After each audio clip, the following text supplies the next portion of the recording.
Hey good people, so I am recording this video and posting it.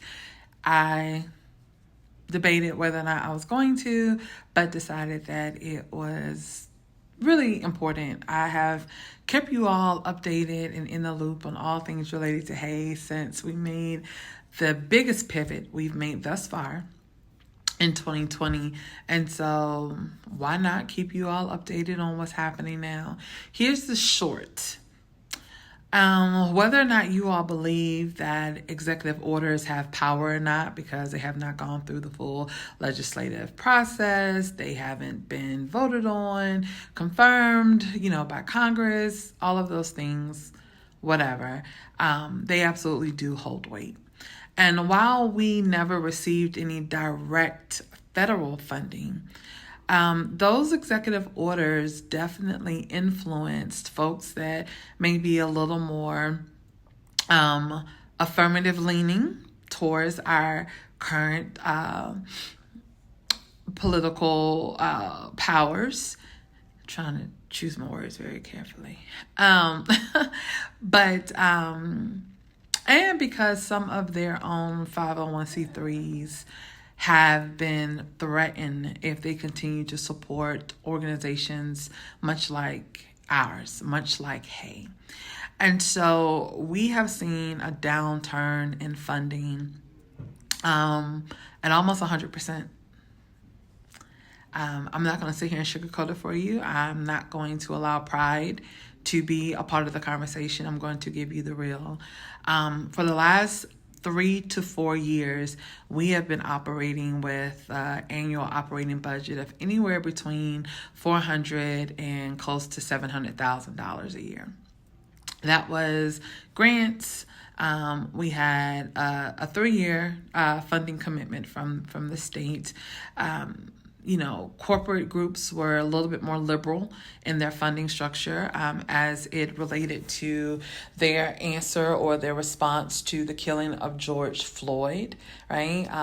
Honestly, a lot of Black-led organizations got a dose or infusion of cash because these corporate entities wanted to do something as it related to supporting Black-led organizations. Well, a lot of those corporations have now decided that they have been absolved from whatever white guilt they were feeling. I'll just call it what it is. And that funding has dried up substantially or dried up completely in some areas. Others who still want to do the work, but they also get funded from other corporations or larger family foundations, have said that, hey, here are even more barriers that we're going to place in order for you to get this money, or we're going to bump you down from, let's say, the $75,000 we were going to give you to we can offer you $10,000. Now, when just about every funder is doing that, it substantially decreases your annual operating budget. We have been fortunate to have a few small grants come in, but a lot of those are not directed to general operating funds. What does that mean? That means salaries, utilities, repairs that needs to be made to the Hay House, fuel and vehicles to do check-ins and pickups and drop-offs, right? They are related to programming only. Now, again, for those who are going to jump in and say, oh, but you need to write those into your costs. For the sake of not sounding arrogant, I've been doing this a long time. I didn't just start in the nonprofit world when I co-founded Hay. My whole entire career has been a nonprofit, from corporate-based nonprofits, and what I mean by that is that nonprofits that act as if they're corporations because they have hundreds of millions of dollars, to small startup nonprofits, even before I delved into this work full time with Hay. So I'm very aware of how you build in, right, those costs into your grant proposals and into your budgets. But funders are becoming very, very savvy. And so now you can't build in more than 3%. You can't build in more than 5%. You have to give these long, lengthy descriptions of what does it mean to have somebody run this particular program, and then also documentation that shows that they're not helping in other areas. And so it becomes very convoluted, right? But where we can, we do what we must. But that's not enough in this season. That is not enough right now. And so really where we are, just again for full transparency, and I posted a short little reel earlier today that kind of highlighted some of the asks that we're still getting from young people, and for quite a few of them we have to say no, and that literally breaks my heart.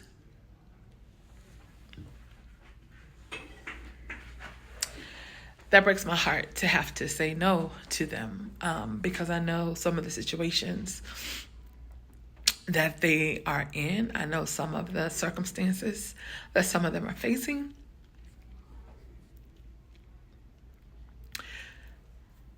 And we've done everything that we can to mitigate that. So much so that Coach Boyd and I have not taken a salary since probably November of last year, when some of the cuts started happening after the election cycle. And again, I know people don't like to talk politics, but politics really does impact our lives in ways that some of us can't even imagine. And for some of us more than others. And now with new talks around Section 8 only being two years, I'm even thinking about the hurdles my mother has to go through as someone who taught in the public school system for almost 40 years.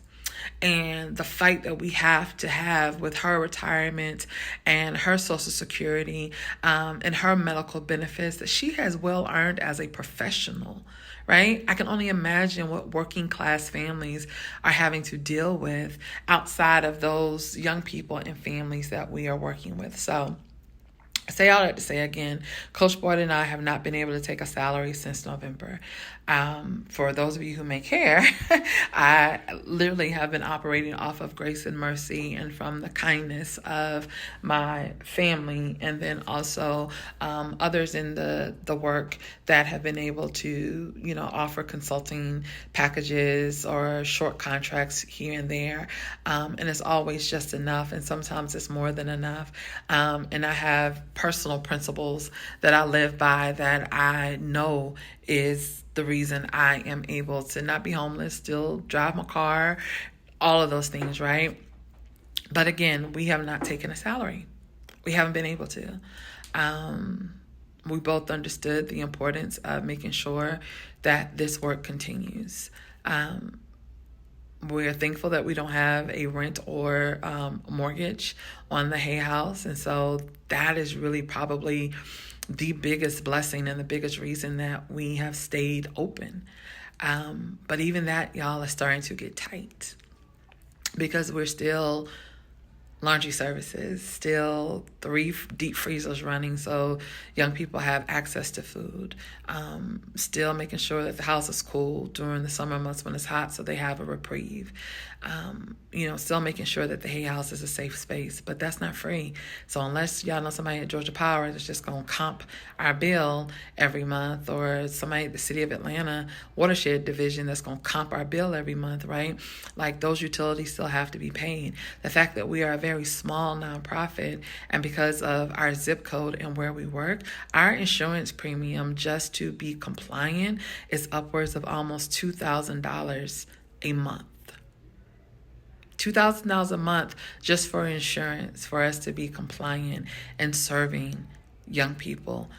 That does not include the utilities. That does not include the repairs, which we now have to add to because the soffit in the back of the house, because of this rainy summer season, has completely fallen. And so if that doesn't get repaired, then there's going to be damage to the roof, right? we're doing all the things. Let me just say that, right? We're doing all the things. And so now we're doing what we did at the beginning, before the grants came, before the press came, before the awareness came. It was individuals who sold into this work. It was individuals who gave to this work. And so we're asking you to do the same. We're asking to try to raise $5,000 within the next 10 days that will allow for us to get some of the repairs done to the Hay House, but also meet some of the needs of our young people. I understand getting Coach Boyd and I back on salary is a larger lift and requires a different type of strategic planning. But that, for as much as it should be, is still not even the top 3 on the priority list, right? And so I don't want to have to tell another young person no.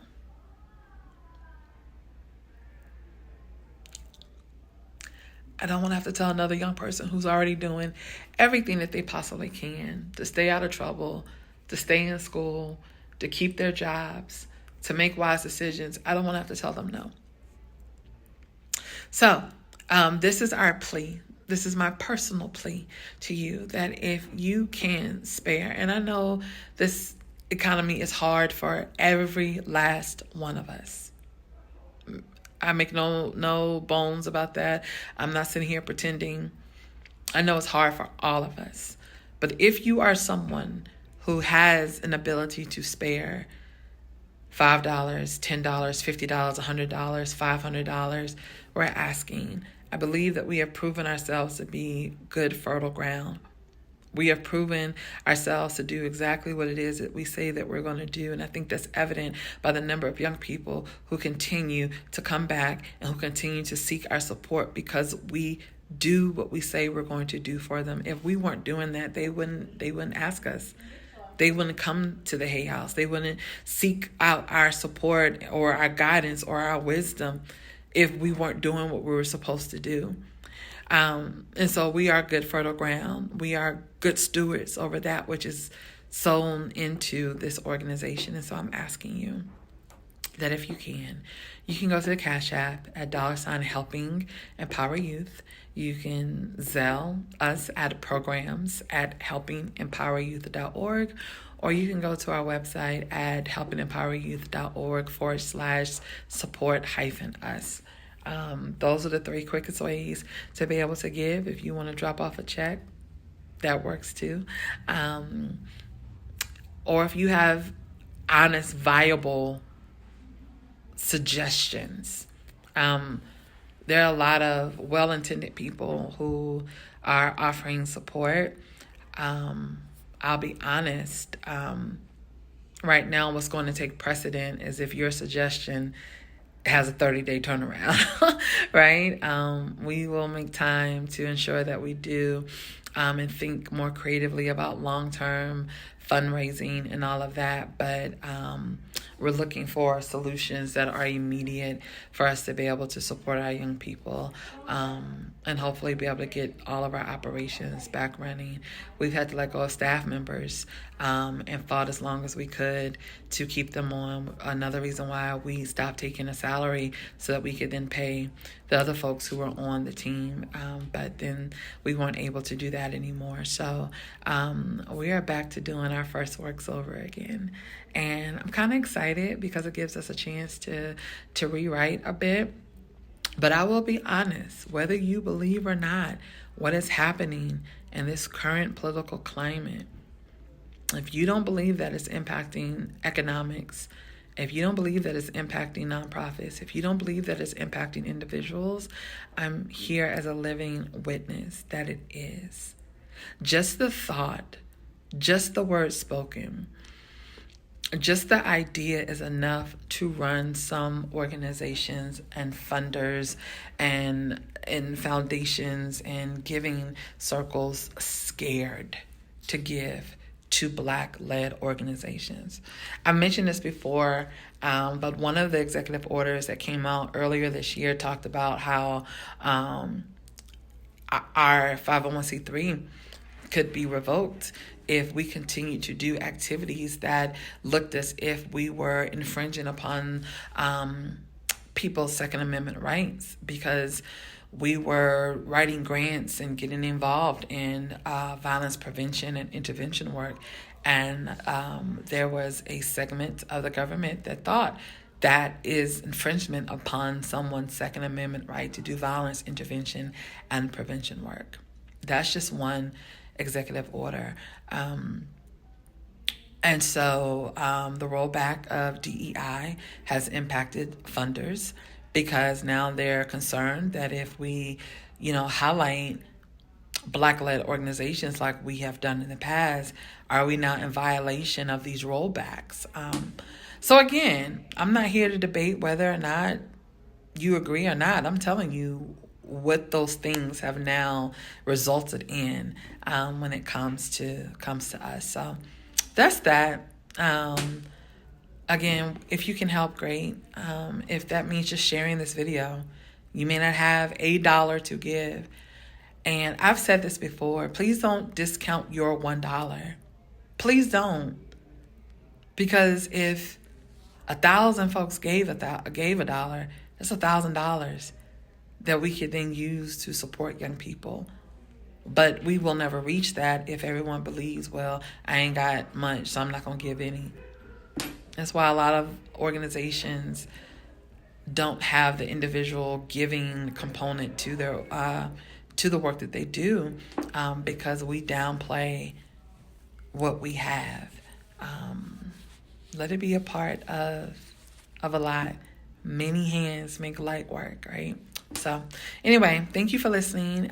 If nothing else, please share this with someone that you think may be able to support us in some way, fiscally or otherwise.